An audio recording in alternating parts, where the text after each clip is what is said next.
സുഹോയെ കൂട്ടം കൂടി ഫൈറ്റ് ചെയ്ത് കോമയിലാക്കിയ ബോക്സറെ കാണാൻ ഹീറോ അവന്റെ സ്കൂളിലേക്ക് തന്നെ എത്തി. ആളും നല്ല പ്രാക്ടീസിലാണ്. ഒരു കമ്പി വെച്ച് അടിക്കാൻ നിന്നതും ഓഫ് കോഴ്സ് ഒഴിഞ്ഞു മാറി. എന്നാൽ സുഹോ പഠിപ്പിച്ചു കൊടുത്ത ഫൈറ്റിംഗ് ടെക്നിക്ക് വെച്ച് അവനെ ഇടിക്കാൻ നോക്കിയതും നോ കാര്യം. അവന് നല്ല ഇടി കിട്ടി, വീണുപോയി. വെറുതെ അല്ല ആളെ വീക്ക് ഹീറോ എന്ന് വിളിക്കുന്നത്. വീണിട്ടും അവിടെ നിന്ന് എണീച്ച് തിരിച്ച് തല്ലാൻ തുടങ്ങി. ഡംബിൾസ് വരെ വെച്ച് അവന്റെ കാല് തല്ലി ഓടിച്ചു. അവന് ബിയോൺസോക്കാണ് എനിക്ക് ക്യാഷ് തന്നെ സുഹോക്ക് എതിരെ ഫൈറ്റ് ചെയ്യാൻ പറഞ്ഞതെന്ന് പറഞ്ഞതും വീണ്ടും അവന്റെ കാലങ്ങോട്ട് തല്ലി ഓടിച്ചു. അതേ ടൈമിൽ ബിയോൺസോക്ക് സ്കൂളിൽ എത്തിയിരുന്നു. ഇവനെ കണ്ട മറ്റേ പെണ്ണും അവനെ വിളിച്ച് കാറിൽ നിന്ന് ഇറക്കി. സുഹോയെ കോമയിലാക്കിയിട്ട് നിനക്ക് എന്ത് കിട്ടിയടാ എന്ന് ചോദിച്ചു. അപ്പോൾ ആശാൻ പറയുന്നത് എല്ലാത്തിനും കാരണം ഞങ്ങളുടെ ഇടയിലേക്ക് നീ വന്നപ്പോഴാണ് ഈ പ്രശ്നമെല്ലാം തുടങ്ങിയതെന്നാണ് പറയുന്നത്. സ്കൂളിലുള്ളവർ പോലും സുഹോക്ക് മാച്ചിലാണ് ഈ പരിക്ക് പറ്റിയതെന്നാണ് വിചാരിച്ചിരിക്കുന്നത്. അങ്ങനെയാണ് അവർ ആ കേസ് തന്നെ തിരിച്ചിരിക്കുന്നത്. വേറൊരു സൈഡിൽ എല്ലാവരും എക്സാം എഴുതിക്കൊണ്ടിരിക്കുകയാണ്. അവിടേക്ക് ഹീറോ ഒരു എക്സ്റ്റിംഗ്വിഷണർ എടുത്തോണ്ട് വന്നു. ബിയോൺസോക്ക് നോക്കി നിൽക്കുമ്പോൾ തന്നെ അവന്റെ ബുള്ളി ഫ്രണ്ട്സിനെ അവന്റെ കൺമുമ്പിൽ വെച്ച് തന്നെ അടിക്കാൻ തുടങ്ങി. ഒരുത്തന്റെ ബോധം വരെ പോയി. മറ്റവൻ അത് കണ്ട് പേടിച്ച് ഓടി രക്ഷപ്പെട്ടു. നേരെ പോയി ബിയോൺസോക്കിനെ നിലത്തേക്ക് തള്ളിയിട്ടു. നീ എന്തിനാണ് ആ പാവത്തിന് എങ്ങനെ ചെയ്തതെന്ന് ചോദിച്ചു. നമ്മൾ ബെസ്റ്റ് ഫ്രണ്ട്സ് അല്ലായിരുന്നോ എന്ന് പറഞ്ഞു. എനിക്ക് എന്താ പറ്റിയതെന്ന് എനിക്കറിയില്ല,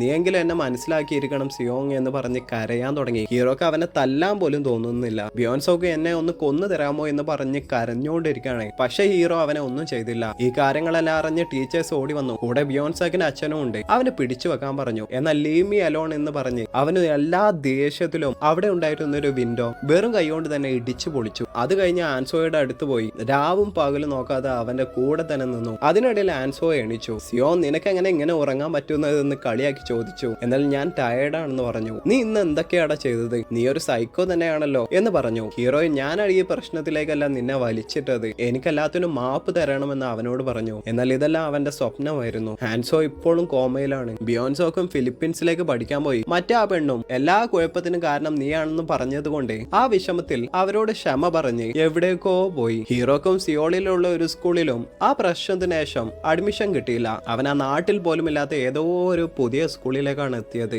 അവിടെ ഇതിനേക്കാളും ഭയങ്കര പ്രശ്നങ്ങളായിരുന്നു. അതെന്തായിരിക്കും കാണാം അടുത്ത പാർട്ടിൽ.